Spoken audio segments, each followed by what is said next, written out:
तो मैं आपको अभी बता रहा था कि अगर मोशन किसी प्लेन में हो तो वो प्लेनर मोशन तो उसको कहेंगे ही कहेंगे, बट उसको टू डायमेंशनल मोशन भी कहेंगे। सपोज इस प्लेन में मोशन है और इस प्लेन में कोई पार्टिकल मूव करता है, जैसे कोई चींटी किसी किसी फ्लोर के ऊपर मूव करती हो या चींटी किसी वाल पे मूव करती हो, तो मोशन इन ए प्लेन है वो। तो जिस भी प्लेन में मोशन हो उस प्लेन में किसी भी सुविधाजनक बिंदु को, किसी भी कन्वीनियंट पॉइंट को आप ओरिजिन ऑफ पोजीशन कंसीडर करेंगे, और किसी भी एक स्ट्रेट लाइन को आप एक्स एक्सिस और उसके परपेंडिकुलर उसी प्लेन में किसी दूसरी स्ट्रेट लाइन को आप वाई एक्सिस ले लेंगे। एक एक्स एक्सिस चूज कर लेंगे और एक वाई एक्सिस चूज कर लेंगे। तो पार्टिकल जब इस प्लेन में ही कभी यहाँ है, कभी यहाँ है या कभी यहाँ है, तो जैसे इस प्लेन में मूव करेगा तो अलग अलग पोजीशन बताने के लिए इसके बार बार एक्स कोऑर्डिनेट्स की और वाई कोऑर्डिनेट्स की वैल्यूज़ बतानी पड़ेंगी, क्योंकि एक्स और वाई दोनों ही कोऑर्डिनेट्स बताने पड़ेंगे पोजीशन को, चेंजिंग पोजीशन को ठीक से डिस्क्राइब करने के लिए। इसलिए ऐसे मोशन को हम टू डायमेंशनल या 2D मोशन कहेंगे। सो 2D motion is a planar motion and straight line motion is one dimensional motion. And now if the example of planar motion is the is like an ant is moving on a floor or on a wall, or if a lizard is moving on a wall, and the straight line motion, example of straight line motion, किसी आप किसी particle को drop कर दें, it is moving under gravity along a straight line. So this is example of one dimensional motion. तो one dimensional motion का example भी, motion in a plane two dimensional motion का भी एग्जाम्पल भी आसानी से आप सोच सकते हैं। But if a body is moving in all round space, कभी वो दाएं जाती है बॉडी, कभी बाएं जाती है, कभी वो सीधी जाती है, कभी वो तिरछी जाती है, कभी वो ऊपर उठती है, कभी वो नीचे की तरफ गोता खाती है, तो ऐसे मोशन को हम 3D मोशन कहेंगे। एग्जाम्पल, कोई काइट अगर आप फ्लाई करते हो, काइट कट जाती है, हवा भी चल रही है, तो कटी पतंग कभी किधर जाएगी, कभी किधर जाएगी, दाएं बाएं जाएगी, ऊपर नीचे जाएगी, तो 3 डायमेंशनल मोशन का एक बढ़िया एग्जाम्पल है। या फिर आप सोए हुए हो अपने कमरे में, मच्छर हैं, तो मच्छर कभी आपकी नाक पे बैठता है, कभी उंगली पे बैठता है, कभी उड़ के छत पे जा बैठता है, कभी कहीं जाता है, तो उस मच्छर का, मॉस्किटो का मोशन भी कैसा है, 3 डायमेंशनल मोशन है। पूरे ऑल राउंड स्पेस के अंदर का मोशन है। उसके मोशन को समझने के लिए क्या करना पड़ेगा आपको, किसी भी पोजीशन को ऑल राउंड स्पेस में बताने के लिए, मैंने पहले भी बताया, यहाँ भी एक जो भी आपको रेफरेंस पॉइंट मोस्ट सूटेबल लगे उसको आप ओरिजिन ऑफ कोऑर्डिनेट्स लेंगे, और कोई भी 3 म्यूचुअली परपेंडिकुलर डायरेक्शन लेंगे ओरिजिन ऑफ पोजीशन से पास होने वाली, जिनको एक्स वाई जेड डायरेक्शन लेंगे, और पार्टिकल के पोजीशन को बताने के लिए आप पार्टिकल के एक्स वाई जेड तीनों कोऑर्डिनेट्स को बताएंगे। सो चेंजिंग पोजीशन का मतलब X Y Z coordinates, all the 3 coordinates, और एनी 2 और any one of them is changing. तो यदि तीनों ही कोऑर्डिनेट्स, अगर सिर्फ एक ही कोऑर्डिनेट चेंज होता है, बाकी 2 चेंज नहीं होते हैं, तो motion is along a straight line. यदि बस 2 ही कोऑर्डिनेट चेंज होते हैं, 3 कोऑर्डिनेट चेंज नहीं होते हैं, तो motion is in a plane. अगर तीनों ही कोऑर्डिनेट चेंज होते हैं, then it is motion in all round space, और जिसको हम 3 डायमेंशनल मोशन कहेंगे, क्योंकि बार बार बदलती पोजीशन के लिए हमें तीनों कोऑर्डिनेट्स के बारे में इंफॉर्मेशन बार बार देनी पड़ेगी। So what is the meaning of 1D motion, what is the meaning of 2D motion, and what is the meaning of 3D motion, ये मैंने आपको बताया और एग्जाम्पल्स भी आपको बताए। तो टाइप्स ऑफ मोशन कोई बड़ी बात नहीं थी, ये सिंपल सी बातें हैं, और ये आपकी प्रीवियस नॉलेज में भी थी, बट एक बार हमने सारी बात तो बतानी है, ये आपके माइंड में वापस से डालनी थी, तो हमने बताया है आपको। अब बच्चों, मैंने आपको एक बात अभी भी बताई, और 2-3 बार भी ये रिपीट की है, लेकिन अब इसको और अच्छे से आगे बढ़ा लेते हैं, क्योंकि मोशन की स्टडी में पहली बात जो प्रथम हमारा मुद्दा है वो है पोजीशन टाइम रिलेशनशिप। मोशन होगा तो जिस भी रेफरेंस फ्रेम में मूविंग बॉडी मूव करती नज़र आएगी, तो क्योंकि पोजीशन चेंज होती नज़र आ रही है, तो पहले तो ये देख लें कि पोजीशन को हम समझेंगे कैसे। पोजीशन को कैसे समझेंगे, यू ऑलरेडी नो। क्या पोजीशन को समझेंगे? पोजीशन वेक्टर से। तो सबसे पहले एक बार हम पोजीशन वेक्टर के बारे में जानकारी फिर से हासिल कर लेते हैं। Position vector of A particle, position vector of A particle, ये एक बार ठीक से जान लें। मैं सिर्फ ये भी कह सकता था position of A particle, and you know position of A particle किस से डिटरमाइन होंगी? पार्टिकल के पोजीशन वेक्टर से। सो दैट्स वाई मैं क्या करूं, जिस भी रेफरेंस फ्रेम में मेरा ऑब्जर्वर बैठा है या मैं खुद ही ऑब्जर्वर हूं, उस रेफरेंस फ्रेम में हमने जो भी कन्वीनियंट पॉइंट, जो भी सुविधाजनक बिंदु, जो भी मोस्ट सूटेबल बिंदु, जो भी मोस्ट सूटेबल पॉइंट हमें नज़र आया, उसको हमने ओरिजिन ऑफ पोजीशन ले लिया और 3 म्यूचुअली परपेंडिकुलर डायरेक्शंस ली, एक्स वाई जेड एक्सिस, इन 3 म्यूचुअली परपेंडिकुलर डायरेक्शंस को हमने बोल दिया। And you know x direction में हम यूनिट वेक्टर को क्या बोलते हैं? आई कैप। वाई डायरेक्शन में यूनिट वेक्टर को हम क्या बोलते हैं? जे कैप। और जेड डायरेक्शन में यूनिट वेक्टर को क्या बोलते हैं हम? के कैप। तो ये ओरिजिन ऑफ पोजीशन है। पार्टिकल का पोजीशन वेक्टर आर बताना है, तो पोजीशन वेक्टर का एक्स कंपोनेंट एक्स कोऑर्डिनेट होता है, पोजीशन वेक्टर का वाई कंपोनेंट वाई कोऑर्डिनेट होता है, पोजीशन वेक्टर का जेड कंपोनेंट जेड कोऑर्डिनेट होता है। ये बात पहले ही बताई, एक बार फिर से बता देता हूँ। ये बताने के लिए एक मुझे डायग्राम पहले से ही बनाना पड़ेगा, तो बना लेता हूँ और फिर आपको ये चीज़ बता दूँगा मैं।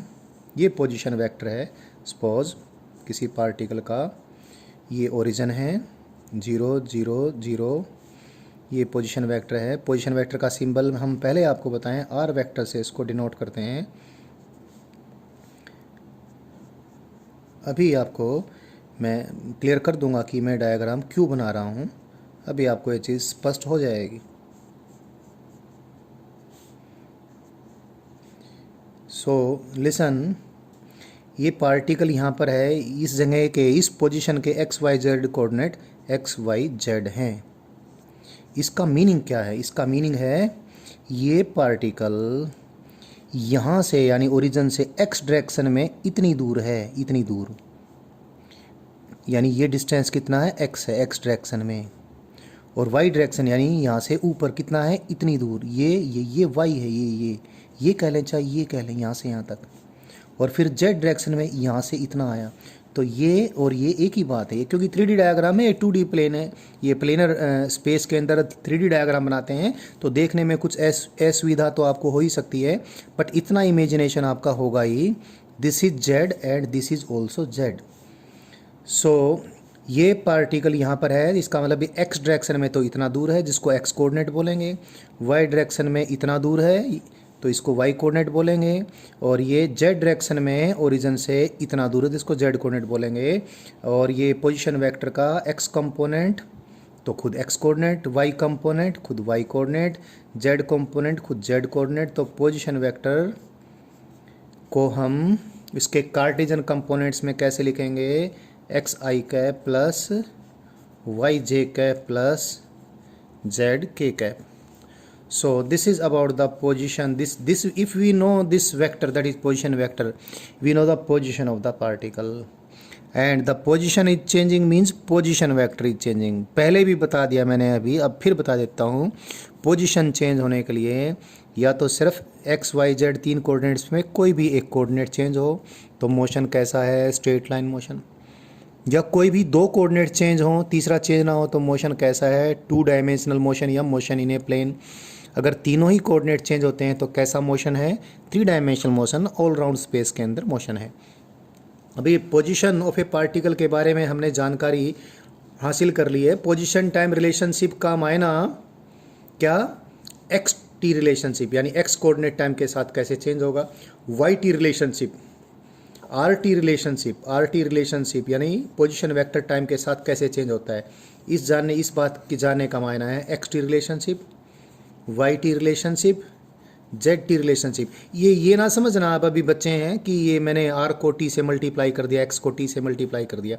ये इस प्रकार हमारा लिखने का ढंग है। आर टी माने how R is related to T, यानी R as a function of time, X as a function of time, Y as a function of time, Z as a function of time. ये कैसे होंगे ये हमने जानना है, तो ये जान लेंगे अभी। लेकिन 2-3 बातें मैंने पहले बताया कि मैं कुछ बातें बताऊंगा, वो बातें हम जान लेंगे तो हम इस लायक हो जाएंगे कि मोशन की स्टडी कर सकें, यानी जो पैरामीटर हैं वो सारे के सारे हम इवेलुएट कर सकें, जान सकें कि वेलोसिटी कैसे चेंज होगी, पोजीशन कैसे चेंज होगी, वगैरह वगैरह।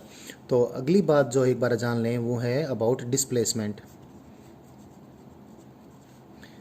Displacement you know already, when I taught you vectors तब पोजीशन वेक्टर ही बताया था और डिस्प्लेसमेंट भी बताया था। और मैंने कहा था कि इसको हम वापस से एक बार फिर जानेंगे जब काइनेमेटिक्स करेंगे, तो ये आपके सामने वही टाइम है जो मैंने आपको वापस से बताना है। डिस्प्लेसमेंट माने चेंज इन पोजीशन। कोई पार्टिकल पहले यहाँ था, फिर बाद में यहाँ पर आ गया, तो इसकी पोजीशन में कितना बदलाव हुआ, इतना बदलाव हुआ। This is the change in its place.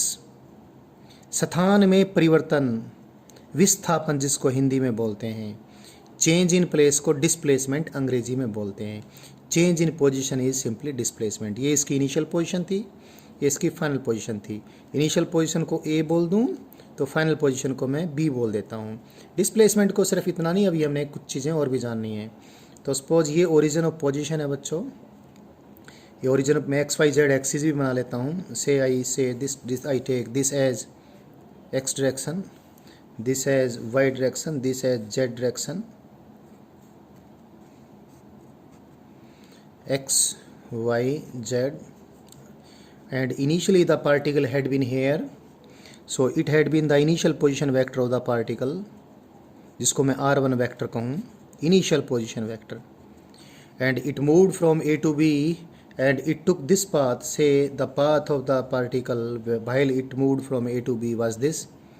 ये पार्टिकल के मूव करने का एक्चुअल रास्ता मैंने शो किया है, बट इसकी इनिशियल पोजीशन तो ये और फाइनल पोजीशन ये, इसका इनिशियल पोजीशन वेक्टर है और ये इसका ओरिजिन से बी तक ये इसका फाइनल पोजीशन वेक्टर है। This is R2 vector, R2 vector. So as you know from triangle law of vector addition, और बहुत हो चुका अभी तो वेक्टर्स के बारे में। आप देखें ये क्या है, ये है डिस्प्लेसमेंट वेक्टर, पोजीशन में बदलाव को बताने वाला वेक्टर। और ये वेक्टर एडिशन और सब्ट्रैक्शन के रूल से देखें ये क्या है, final position vector minus initial position vector. Position vector को मैंने आपको बताया था डेल्टा आर वेक्टर से रिप्रेजेंट करूँगा, और मैंने बताया था जिस भी किसी चीज़ के आगे मैं डेल्टा लगा दूंगा वो डेल्टा उस चीज़ का परिवर्तन बताएगा। अगर डेल्टा कुछ लिख दूं मैं, डेल्टा कुछ, तो डेल्टा कुछ का मायना क्या है, कुछ की फाइनल वैल्यू माइनस कुछ की इनिशियल वैल्यू। तो डेल्टा का मायना ये है, delta of R vector. Delta of R vector का मायना आर वेक्टर में चेंज, आर वेक्टर की final value R2 vector minus R vector की initial value that is R1 vector. तो पोजीशन वेक्टर में चेंज हुआ, आप देख सकते हैं इस डायग्राम में, पोजीशन वेक्टर में चेंज हुआ तो ही तो डिस्प्लेसमेंट हुआ। और डिस्प्लेसमेंट वेक्टर कितना आ गया, final position vector minus initial position vector. तो डिस्प्लेसमेंट वेक्टर के लिए डेल्टा आर वेक्टर सिंबल बिल्कुल प्रॉपर है। तो डेल्टा आर वेक्टर से मैंने इसको रिप्रेजेंट कर दिया। अब डिस्प्लेसमेंट की मैग्नीट्यूड तो कितनी, magnitude of the displacement is length of the straight line joining initial and final position. This is the magnitude of displacement vector. एक चीज़ आप देख रहे हैं डायग्राम में, डिस्प्लेसमेंट वेक्टर की मैग्नीट्यूड और ये डिस्टेंस एक समान नहीं है। डिस्टेंस को सपोज मैं सिंबल एस से डिनोट कर देता हूँ। सो दिस, अब अभी आपने पीछे सपोज स्पीड के लिए सिंबल अगर एस यूज़ किया था तो वो सिंबल आप यूज़ करना अभी बंद कर दें। सपोज मैंने डिस्टेंस के लिए सिंबल एस यूज़ किया है। आप इस डायग्राम से देखें, डिस्टेंस डिस्प्लेसमेंट के बराबर सिर्फ तब हो सकता है जब motion along a straight line हो। अदरवाइज डिस्प्लेसमेंट तो थोड़ा होगा एज कंपेयर टू डिस्टेंस। आप ये चीज़ देख लेंगे, distance is either greater than और equal to the magnitude of the displacement. सिर्फ कब ये distance travelled is the length of the actual path की पूरी लंबाई। ये डिस्प्लेसमेंट की मैग्नीट्यूड के बराबर सिर्फ तभी होगा जब motion along the straight line हो, इधर उधर मुड़ता घूमता हुआ पार्टिकल ना जाए। अभी और बात बता रहा हूँ मैं